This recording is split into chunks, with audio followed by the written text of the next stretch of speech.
Again, this, not to always praise the internet, but it has that wonderful effect of there are more people on this planet than the 5 people around me in person. And so even if my mom doesn't get it, even if my OBGYN doesn't get it, even if my girlfriends don't get it, I can connect with people and learn through the internet, through community, whatever.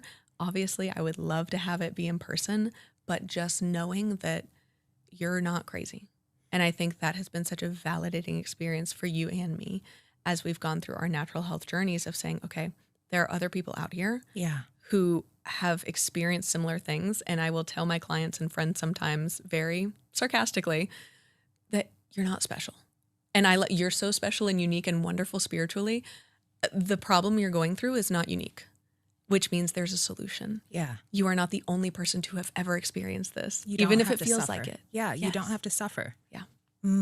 So we've got a good starting place. Let's dive into like the details. What are the most overlooked causes of PMS, PMDD, and other period-related symptoms that women often mistake for this is just how I am and what my cross to bear? Yeah, absolutely. And the biggest, if we want to put an umbrella over this, it's the stress and what stressors we're experiencing. So whether that is as granular as saying, okay, on the liver and detox side, if I am bathing in Bath and Body Works and all of these super processed, endocrine disrupting chemicals. Yeah. So I'm overloading on toxins, and I'm also possibly taking medications and eating processed foods and all of these other things that are filling up my toxin bucket, essentially. And then also I don't know how to or have not optimized my liver and supported her to detox. We have this overflowing bucket of toxins. So that is one issue. So you look at it as a bucket, and I love how visual this is. Can you kind of explain that a little further for the girls that are on the edge of their seat? Yes, like, absolutely. We're getting a solution now. I know. And I try to be very visual because it really clicks for us. Yeah. And, when I was learning all of this stuff, it feels super amorphous and like It's a lot. just so much knowledge, but how do Yeah. we put it into practice? And so we think about, I use the bucket analogy a lot in general, and it's all the contributing factors that when they fill up, they overflow, and then you see symptoms. And so that's why we say, okay, you see these symptoms all the way down the line, all of these things have contributed to it. And so what if that first bucket is, tons of perfume and processed foods and all these toxins, and, you're drinking a lot, whatever else you're doing, and then you're also not, sweating, taking any sort of dandelion root, anything to work with your liver to support it.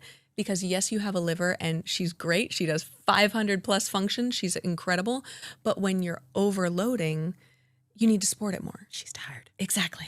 Yes. And so it's like, yes, our bodies are incredible and so strong, and they also have a limit. Both things can be true. So that first bucket of kind of toxin exposure and liver detox. And then we get into the gut piece. Okay. And the gut hormone axis is so interesting. I did a whole masterclass on it because it's just fascinating to me. Your gut, so you have all of these lovely living things in your gut that break down food and break down other things in your body. Specifically, there is what's called the estrobolome. So we talk about our microbiome, which is, the collection, the rainforest of bacteria and yeast and whatever else is in there in your whole gut. We also have the estrobolome. Its entire job is to break down estrogen. And so if your liver already can't handle the excess estrogen that's in your body, whether that's from synthetic estrogens, endocrine disruptors, or your own estrogen, it's not being broken down, then it's also not being packaged up because your estrobolome is not there. It's not functioning as well as it could be.